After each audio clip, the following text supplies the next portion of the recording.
بسم اللہ الرحمن الرحیم۔ السلام علیکم ورحمۃ اللہ وبرکاتہ۔ دین فطرت چینل میں خوش آمدید۔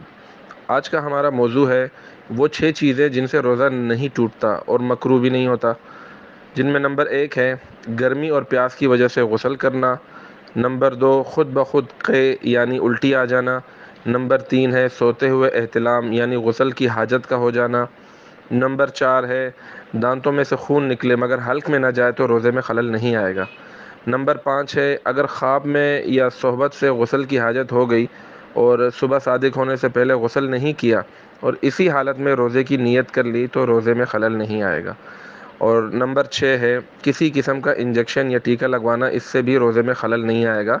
ہاں البتہ بلا ضرورت روزے کا احساس نہ ہونے کے لیے طاقت کا انجیکشن یا ڈرپ لگانا مکروہ ہے۔ بہت شکریہ، والسلام علیکم ورحمۃ اللہ وبرکاتہ۔